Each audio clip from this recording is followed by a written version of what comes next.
Hello, I'm Grant Bailey. I run Thomson of Thornton butcher shop. It's an old established family business. It's been here since 1930 when William Thomson came across from the west of Scotland and converted it into a butcher shop. Prior to that, before the turn of the century and up till the 1930s, it was run as a draper's shop by Mrs. McAndrew. So she retired, Bill Thomson took it over and converted it into a butcher shop, and it's been trading ever since as a butcher shop. He operated it up until 1956, 57, when on his retiral, an entrepreneur called William Ferguson Irvin bought it over from him. He had business interests all over the world. He had distilling interests in Sierra Leone, and he bought the shop basically as a business venture. But not knowing anything about the trade, really the business was going down the tubes. He had advertised for a manager to come and run it for him, and my father applied for the job and came down from Shetland to run the operation for him. He died in the early 1960s, about 62, 63, and his son inherited the business. His son had no interest in the business whatsoever, so he did a deal with my father, and my father bought him out. My father worked up until the mid-80s when he came for retirement, and I took over the shop and I've run it ever since. It's used to have a lot of vans. 6 mobile shops would have run out of here from the 50s right through to about the 80s and 90s, and the onslaught of the multiples brought about the demise of the van trade. So with the vans going off the road, we had a huge loss of business.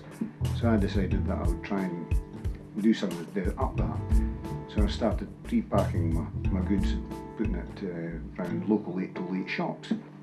That's developed into probably one of the largest parts of our business, and at the moment I would say it has to account for at least 60-70% of the actual business that we do in the entire shop.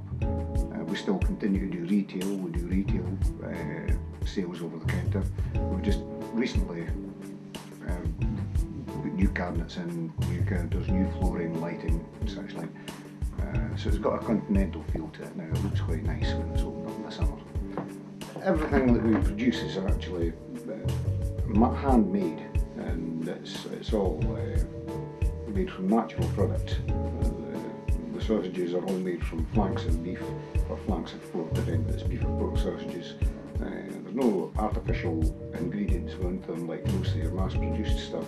Most of that's made with MRM, that's mechanically reconstituted meat, which has had a lot of bad press lately, but these are what the multiple manufacturers and all these companies, that's the sort of stuff that they do. But ours are all hand-linked, natural skins, natural casings. It makes for a good product. With our supply to other shops, we've taken on the David Sands chain of shops throughout Fife. We supply every one of their shops, and it started in a small way and now it's really grown. It's grown to a massive thing for us.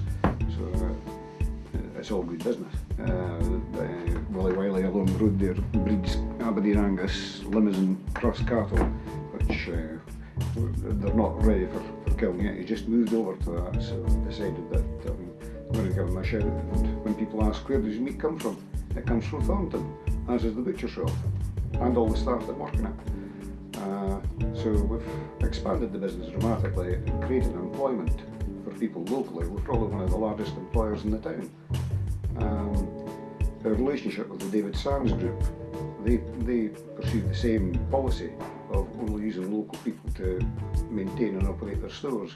So basically what we generate within the local economy goes round the local economy. It's not like your multiples, the Asda's, the Tesco's, the Morrisons of this world.